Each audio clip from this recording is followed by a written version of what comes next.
This is the Stop Bending Over podcast, and no, this isn't a podcast about your lower back pain. This is a place for women to come together, work their shit out, get unstuck, love themselves completely, and live life the way you've always wanted. You want a better business, more income, and a kick-ass relationship? Well, you're in the right place, ladies. Buckle up. No more codependency. It's time to level your life up. I'm your host, Rita Marie Mendez, and this is the Stop Bending Over podcast. Align your life for radical success. Hi, and welcome to episode 1. I am so excited to get this party started. So this is your podcast, the Stop Bending Over podcast with me, your host, Rita Marie Mendez. So I'm so excited to welcome you guys to the first episode. Today, what we're doing is we're going to do Meet Your Host, and I'm just going to do a short episode about who I am, how this podcast came to be, and what you can expect. So I thought this would be more fun than just having a guest on and me start talking to someone, because I can do that all day. But I thought this would be a little more personal. And for this podcast, it's going to be extremely authentic, probably a little more of a reality show than than people realize, which is going to be really fun, and it'll be really useful and supportive. How I became a transformational coach is years ago in the late 90s. I was making my $1 million because I was obsessed with making a lot of money in my 20s and early 30s, which I accomplished. And coming from a background of being on welfare, I have a sister and 2 brothers. So those 4 of us, we grew up in an extremely dysfunctional home with an alcoholic father, a lot of abuse. And at 15, I took off. I'm like, I am fucking out of here. You guys are dysfunctional and crazy. Everyone was an addict, and my siblings all ended up being alcoholics and addicts. And it was just really sad. It was a very sad way to grow up. It was not fun, and I couldn't wait to get out of there to create my own life and my own family and give my kids all the opportunities that I did not have. And so I managed that. I accomplished that. They grew up in an amazing area. Doing that, though, what I realized later was that I was so unconscious, and my spouse was at the time. We were in it together. We had a great relationship, but we were both very unconscious. So I'll speak for myself. I was very unconscious, and I was unconscious about my unconsciousness, which means I had very little self-awareness. I did not have a lot of emotional mastery. Things were always happening to me. I didn't understand why things were so hard, and yet I would say, I'm not doing that. That's too easy, because I needed to prove to myself that I could do anything, and I had to do it by myself, because I had to have the weight of the world on my shoulders, because growing up like that, it's just inevitable that I ended up an extreme enabler in a codependent cycle of ways of being with everyone in my life. And so roll forward, I'm like 33 years old. I make all this, I make my $1 million that I set out to make in a year. And, a couple years later, I'm bankrupt. And it just ended up having to be that way for me, because I had outrun my identity of that girl sitting on the curb trying to figure out how to be out of a house when I'm like 10 years old on welfare. I hated it. And that part of me had a core belief that was who I was, and that's how it had to be for me. Things had to be hard. I wasn't like other people. They had goodness. It was easy for them, and I would always be on the outside looking in. So if any of you can relate to that, man, I see you. Stay tuned. Stick with me on this podcast. You won't be sorry that you listen to this every week. I'll tell you, it's a journey. I'm not saying I'm perfect, because I'm not. I know I am an amazing coach, and I'm an amazing human, and so are you. That's the truth. No matter how we grew up, we're all amazing. We are innately loving. We are innately worthy, deserving, and we're all born of unconditional loving. That's how we come in, and that's how we go out. That is my belief. Back then, that was not my belief. So roll into that year, make all the money. 2 years later, I'm bankrupt, outrun my identity again. And I just was at my wit's end. And so a beautiful person who happened to be my attorney at the time, because we were in some lawsuit, and I forgot why. We had a business, and he had said, I think if you go to this seminar, it'll help the business. He was tricking me. He probably thought, oh, look at this girl. She has no clue. Well, I didn't. So I get there, I drive up an hour from my home, and come to find out it's a weekend seminar for tree-hugging woo-woos. So back then, that's what it was to me. And I get in there, and it ends up being, if any of you are in the self-help industry, it's Erner Werhard he was way ahead of his time, 60s and 70s, he comes up with this program called EST. And it was very controversial back then because he would poke people, and he was trying to wake people up from the lullaby that they were living in, the delusion of their reality and how they were creating it. So he was bringing consciousness to a planet that was pretty densely unconscious at the time. So that's what it was. It was a remake of that. It was some of his people that probably went to that, and that's what they did. Well, I didn't know that, and I had no idea what it was about. I thought I was going to fix my business so I could make the money back. So by the end of the first day, it's like these 3-day things, I just sat in the back quiet and thought, I am so fucking out of here when this is over tonight, and I'm just going to take off, which I did. So, oh my God, I was so glad to be home. I went home and said, like, wow, what a bunch of crazies. You wouldn't have believed the shit that people say. Go home, see my attorney. He's like, oh, I heard you left. I said, yeah, I left. How the hell is that supposed to help me in this lawsuit? And so I forgot what he said after that. So a couple months go by, nothing gets better. Things are kind of getting a little bit worse. And he said, Rita, just for me, just go. I mean, maybe it'll help. I mean, maybe not. Just sit in the back. Don't say anything. I was like, fine, if it'll fucking help, I'll go, right? And I was just pissed. I didn't want to do it. I was angry. I was frustrated. I was embarrassed because we're losing everything. So there was a lot of shame and humility, which was also part of my core belief system. I wasn't unconscious about. And so I end up going. It starts like Thursday night or Friday morning, whatever. And I just sit there and I just sat in the back and I did what he said. I just sat and I listened and I watched people get what I know now, because now I run those, so of my own. And I would watch people get processed. And I thought, wow, why is everyone arguing? Are you crazy? Just sit down and be quiet. That way the dude or the woman, whoever was leading that segment, they won't choose you, and then you don't have to be upset. What I didn't get was that they needed it. They wanted transformation, and they didn't know what they were doing. We were unconscious in the room. The people running it, the people facilitating, were obviously extremely conscious. They knew exactly how it was going to go, just like I do when I hold groups and seminars and retreats. I know exactly. I have it mapped out for all the different ways that we go through these processes to get to some resolution inside of the psyche. It's a wave of change. It's not bad. It's just what happens. So I ended up, fast forward, Sunday shows up. It's the end of the day on Sunday. I have such a transformation. I'm trying to sign everyone up to go to the next group that starts like in a month. And that was like in the late 90s, and I haven't stopped ever since then. So that is how I ended up in this industry. I never planned on being a coach. It was for myself.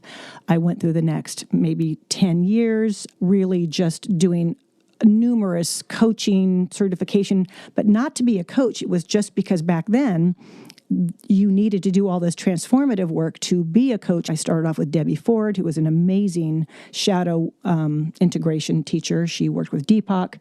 God has put me on a path to work with and be in the room with and be mentored by some of the top people in this industry, not people that are fake, people that are actually doing this work because they've done it, they've transformed their lives, and they're transforming the lives of everyone around them. And those just I ended up in the room with all those people. It just was the way it was supposed to go for me. And Debbie Ford was one of those first people. She passed some years ago, and I'm forever grateful for her, to be honest. So I did 2 years there, integrative coaching. So I would just do all these coaching programs, never wanting to be a coach, just wanting to feel better and be better. And they would say, "You're a coach. You're one of us." I thought, "No, I'm not. I'm here. I'm here for me, and I'm going to make money. Coaches don't make money." So for any of you that are coaches, you know that's actually not true. Just that's where I was. I had no intention of doing that. So I end up starting just to coach some teens in crisis, not to charge money, but just because to give back, because that's what the work was helping me so much. And I wanted to help people, young teens that were at these different group homes and things like that. And then privately, but I wouldn't coach anyone privately unless I coached their parents as well, because it's a systemic problem. It's not a teen problem. It's a family issue. It's an issue that needs to get handled by everyone, not just that person.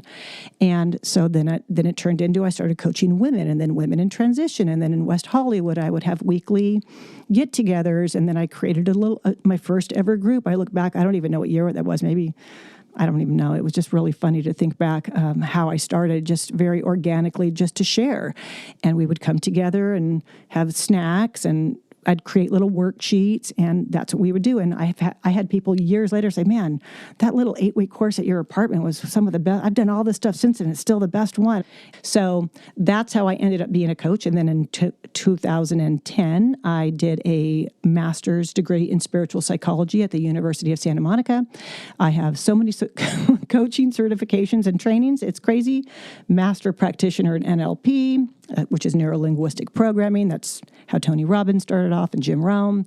I have coaching mastery certifications. Jack Canfield, certified trainer. He mentored me for a year. Landmark. I was a MAPS coach for Keller Williams. I was a transformational coach for the coaching division of Keller Williams Realty International. I coached their coaches and some of their top agents. So Gary Keller, amazing human, very, very dedicated to personal transformation. I have to say that. Keller Williams, they really stand out when it comes to personal development and educating yourself and showing up consciously in your life. So that's how I ended up here.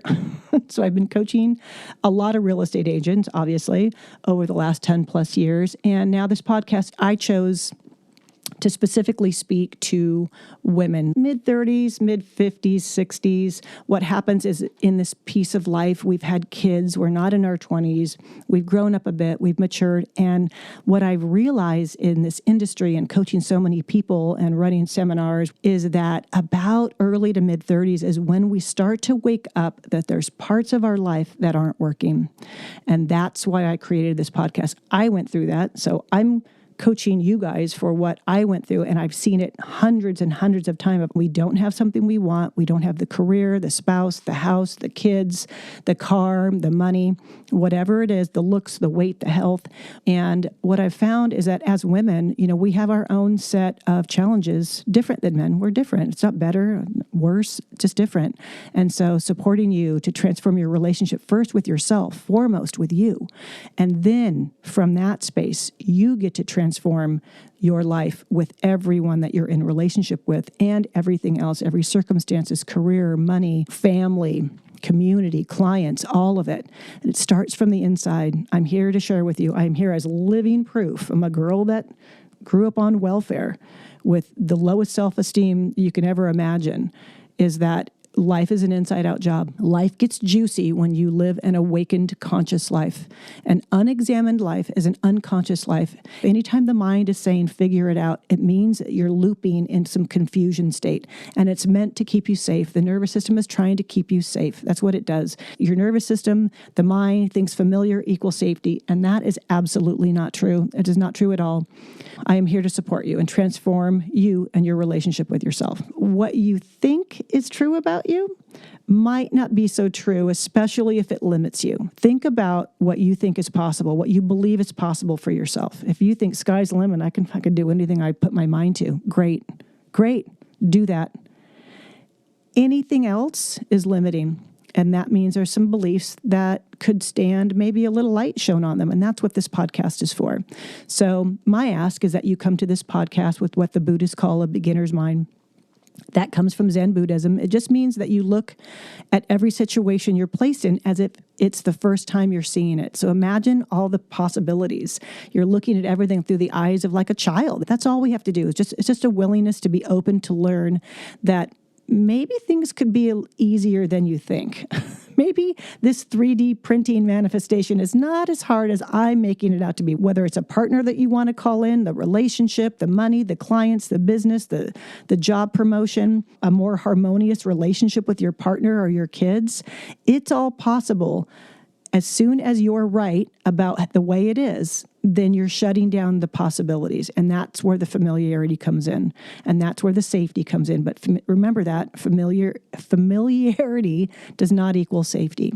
I love this quote, and it's, no person ever steps in the same river twice, because it's not the same river and you're not the same person. It just means both in business and in life, you can't go backwards. You can only go forwards. What I see coaching is that people like to live in the past, and they bring it forward into the present so that they can stay safe and play small as humans, as divine beings having this human experience. Our lives are growth and expansion. So you want something different? Have it. Do it. Whatever you desire is meant for you. That is meant for you. Everyone doesn't desire the same thing because what I desire is meant for me, literally. So this different trajectory, let's go back to that, of my life was about making the unconscious conscious. Because back then I thought it was my fate to live that way. And there's a famous quote by Carl Jung, the psychologist. And he said, until you make the unconscious conscious, it will direct your life and you will call it fate. That's what happens when we don't have a high rapport with our unconscious. We're being driven around by our old patterns and behaviors that were coping mechanisms when we were kids, and they morphed into more personality traits when we were older, and then ineffective strategies in our 30s. That's why I say the 30s is when it kind of starts like, yeah, things aren't working. I have a great job, and for whatever reason, I cannot figure out the fucking relationship part. Like, what WTF, man? What's up with that? Well, this is why, is because there's a part of you that's keeping you safe. So, things are not happening to you. That's what I used to say. That why is everything happening to me? The same shit would happen over and over again, and I couldn't get out. Like somehow there was some secret sauce that other people knew, but I didn't. And when I was in that place, it was horrible. It was frustrating, and it felt like it lasted forever. It's because our minds are so strong. They literally create realities. So I'll say this, all your relationships, careers, money, clients, businesses, everything on the outside of you right now in your world. Think about what you have in your world and look around right now. If you're driving, look in your car, look at your hands on the wheel, look at your purse. Well, don't look at your purse, look at the road. When you get home, look around. Everything on the outside of you and you're in this physical world manifestation, this 3D world is a reflection of your internal reality. You've created it somehow by your thoughts, feelings, and behaviors. It's the only 3 things you have control over anyway. So when you don't have something you really want, it's not because it's not possible. It's because you probably have a competing intention or a block to getting it. So let me repeat that. Everything on the outside of you is a reflection of your internal reality. So when we're ready to shift and we want something different, we need to do something different, and that takes courage. Confidence doesn't show up first. Everyone's waiting to feel confident. I'll do it as soon as I learn the next thing. No, just fucking step in. Just step in. Oh, if I knew one more thing, there's always one more thing to know, learn, find out. When I step in courageously, what happens is I realize, nothing bad happened. Oh, that didn't work out the way I wanted to. Oh, but I learned one thing, right? There's no failure. There's just lessons. And then what happens is you gain a little bit more confidence. And then you do something different, or you do that again, and you do that again, and you course correct, and all of a sudden, you're 5, 10, 20, 30, 60 days down the road, and now you forgot what it was to even be afraid to step in, because courage comes first. Confidence shows up after we step in and say yes. Yes to being messy, yes to doing whatever it takes, yes to course correcting, yes to looking silly or stupid or whatever you think it's going to be. But the truth is, everyone's doing the same thing. No one's judging you. We're judging ourselves so harshly that we never even give ourselves a chance to begin. So the beginner's mind, I want you to step in and whatever it is that you want to create, step in and be messy. I will be here every week. So this is what we're going to do now. I'm going to talk to you about the podcast, how it's going to go, right? What to expect. You're going to get a new episode on Wednesday. Some of them will be solo episodes like this one where I will coach you on a topic. We're going to be doing one on manifestation magic, getting out of your own way to create something. So those are the solo episodes. Then I'm going to have some live coaching where I'm actually going to coach someone through an obstacle or a challenge on air. So you'll be able to listen to that, because when we do that and we witness someone else, we hear and see ourselves in their situation, and we start to become more empathetic, not just to them, but to ourselves. That's where the compassion comes in for the human condition. It's like, wow, she's really been through a lot. I've been through that, or my friend's been through that. I really can feel that, or I really see her. That's what's beautiful. This community that has grown around me and this coaching and this work is absolutely amazing. The most supportive people you'll ever meet in your life. So good. I love the people that are in my community, and now I include you in that community. And then we'll have guests that support really my mission to bring you some spiritual guidance and practical wisdom, and of course some humor to lift you up and brighten your day. What would we do if we didn't laugh at ourselves? We're so silly. We just have to laugh at some of the stupid shit that we do, right? right? So send me a DM at Rita Marie Mendez on Instagram and let me know what questions you want answered or who you would love to see on the show. I'd love to hear any of your thoughts. Here's my ask. Please follow, rate, and review this podcast wherever you get your podcasts. And then remember to check the show notes because any links that I mentioned throughout the podcast will show up in the show notes. And right now you can find the link to my new quiz. It's called What's Your Intuitive Superpower? So hop over and take that and see what your superpower is. And then I just want to say thank you for tuning in and allowing me into your life. Time is our most valuable resource, and I'm honored that you're spending your precious time with me and this amazing community. So until next week, be blessed, and I'll see you then. Thanks so much for joining me today. And remember, any links or websites that are mentioned in the show will always be in the show notes of each episode. And if we haven't connected yet, please come over and find me on Instagram at Rita Marie Mendez and send me a DM. Let me know what you thought of this episode. Tell me a little bit about yourself and ask me questions. I love questions. I'm here to support you in your growth and expansion. Thanks for tuning in. And if you love the show, follow, subscribe, and go ahead and give it a rating and review. 5 stars, of course. Till next time, beautiful ones, be blessed.